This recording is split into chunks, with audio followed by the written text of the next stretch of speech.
Super excited about this talk. I love giving this talk. It's not the same one I normally do. It's a bit more abbreviated, so I'm going to try to move through this pretty quickly. But let's start with attention.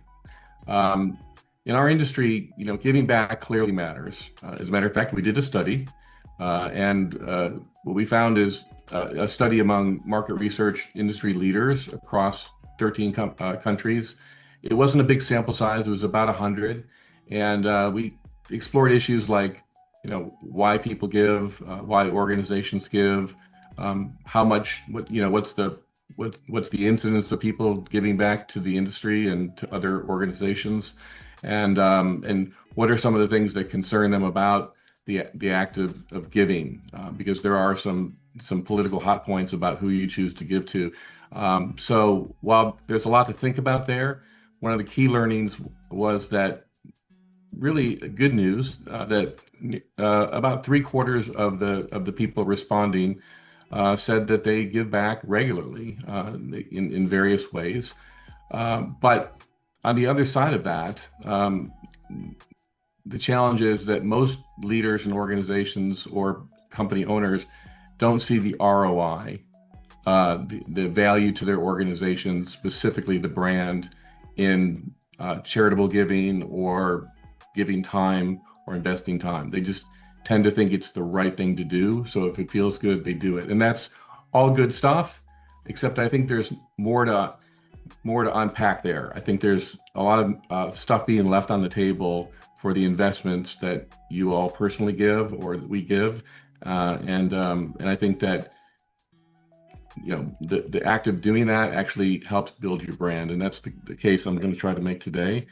So the opportunity is not to give more. The opportunity is to think differently about what actually manifests as a result of donating your time and your resources. So I guess my argument today is that volunteering and sponsoring for the organizations to support our profession are not just side activities. They might just be the most underused tools that we have for building leadership, and expanding our personal professional networks and advancing our careers.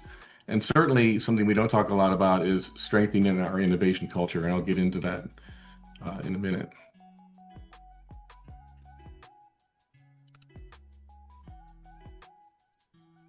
So it's been my personal experience that that volunteering, mentoring, serving actively on boards is and also to help fund, not just giving your time, but to help fund, is more than just being helpful. What we're really doing is we're practicing leadership in often very ambiguous cross-functional environments, and very often without having any sort of formal authority in those organizations. So thinking about that, I think that this is really where good judgment gets built. And what I mean by that is that the levers that we have to actually get things done are not a hierarchical sort of way of getting things done. It's not like it is in our companies. So progress or success, for that matter, depends on demonstrating integrity, by leaning in and taking responsibility and accountability for the roles we take on boards or our associations, and really our ability to inspire others. And by doing that, we really expand our influence. Okay, and that's a useful thing for everyone. This kind of leadership. This kind of leadership development or growth really expands our network in a way that working in that company org chart really never will. It gives people, particularly people early in their careers, the ability to have stretch opportunities much earlier than they might otherwise get, working in growing within their own companies. And at a company level, it signals what kind of culture you're really trying to build. And if you're a company of one, culture is just as essential. You are de facto the brand, and your culture is literally your reputation, your authority, and that in essence is a trust flag that you can wave on the front lines of your day-to-day, business. So has anyone here heard of the conference board? Maybe many people have. The conference board has been around for about over since 1916, so over 100 years. And they recently described that skills-based volunteering is a very powerful way to build and train leadership capabilities, things like empathy, humility, and resilience, all very, very powerful things. And the conference board works with some of the largest organizations, most of the largest organizations, Fortune 500 companies, to help, understand culture, become better companies for their employees and for their communities. And they help them by providing economic survey data and early social indicators about what's important to people, both in our society and and individually as employees. Okay. Next slide.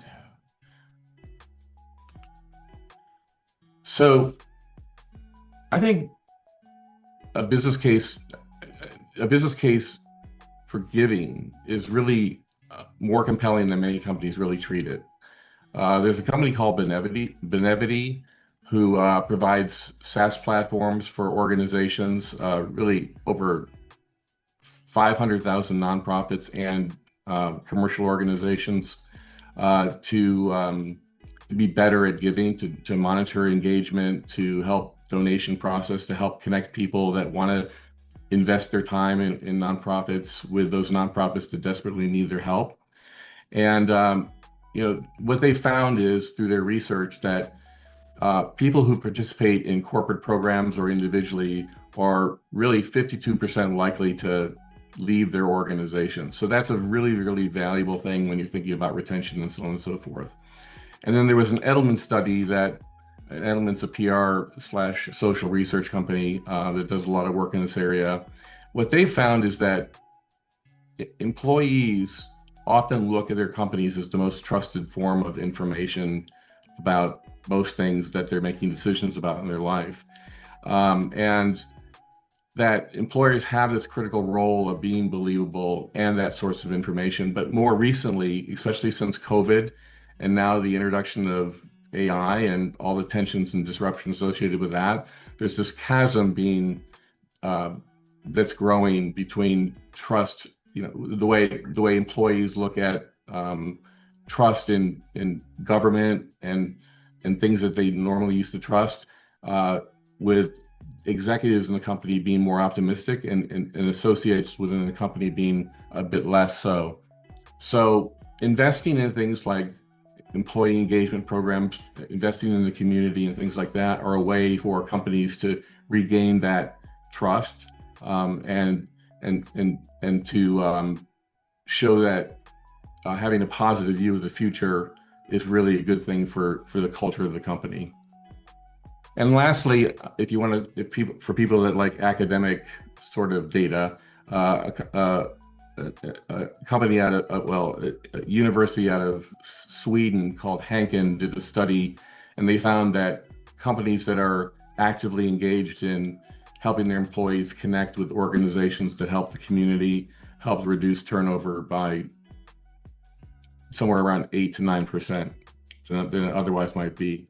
So when your company is, supporting and volunteering and mentoring, providing scholarships, we're not just doing it for a nicety. We're showing signals of what kind of culture we want our organizations to be. Right. So what can we do about it? Here is the practical challenge and how we start to address this. So first of all, it's important to pick a lane, and I'm going to take a break and get some water. So instead of trying to support everything and being sort of haphazard about it, try to pick a couple of things that support your company culture. So innovation, we have 3 pillars. We try to invest in organizations that support, number one, education, particularly in the market research sector or the insights sector. Number two, we try, and Joseph mentioned this earlier in his introduction. Thank you. We invest in organizations that sort of support the efficacy and the legacy of the work that we do. So an example of that, the example of the education side is, we work with, of course, I'm working with the MRII, who's been a leader in the space for over 30 years. On the efficacy side, I work with an organization called the AMSR, which is the Archive of Market and Social Research, and they're based in the UK. They have a document archive of over 80 years of market research reports that you can literally go in and find out how people thought about cat food and dog food and pet care or political views, things like that, political opinion going back 8 or 9 decades. And this is really, really important for people that are students that are trying to learn about the industry and learn about insights. It's also important for market research agencies who want to benchmark current data against, consumer opinion from, 10 or 20 or 30 years ago, or even farther back. And then lastly, the third pillar is what I would call giving to organizations that help children in the most critically stressed areas of the world. So we work with organizations like Baldan, No Kid Hungry, things like that, to help provide the needed things that they need to grow and be effective and productive individuals in our society. The third thing is, I think it's important for our investment in charities and nonprofits to be developmental, and we should approach it from a development standpoint. Give the people in our organization the opportunity to have visible leadership roles. And then fourth, I would say that this is not just about dollars. Don't measure how much money you're giving to in total or to individual organizations, but track the leadership exposure you're getting. Track the engagement that you're creating in your organization and improving morale, the retention that you're benefiting from, and then the recruitment stories that you can have when you're trying to attract new people. And then most importantly, just as importantly, but one that's not talked about a lot, is the innovation culture. Working with these organizations has helped our company become better at solving problems and developing technology to help solve these problems that we can use in our own business. And I could talk about that for a lot of time, but I don't have the time. But I think it's something that we don't think about. Okay. And then just to sort of close it out, I think most people in our industry already believe that giving back is a good thing. Our recent study confirms it, the one that I referenced earlier. So that's not really the debate. The debate is whether or not we're willing to treat this investment that we're doing as strategic, as good for our brand, whether we're a brand of one or a larger organization. Because if volunteering builds leadership, if sponsoring helps expands our networks, and if visible support builds trust and retention, then maybe what we call giving back is actually one of the most practical and the most logical things that we can do in terms of investing to make in the future leadership culture and ultimately our own brand salience. Okay, making our company more out there and aware, so that people have a good view of us. So that's my pitch. Okay, I like to say pitch because I am trying to sell something today. I'm trying to sell that investing your time and your money into organizations that support our industry and our local communities and our global communities is essentially important. So I'm going to leave it. So I think I have to do a question, and I have the question up there. I'll read it just for the sake of it. So here's what I have you think about. If giving back builds leaders, trust, and innovation, why do so many companies still really treat it as a nice to have instead of really making it part of their strategic investment? Okay, so And then just sort of an adjunct to that, like why do companies lose for what do companies lose first when they underinvest in giving?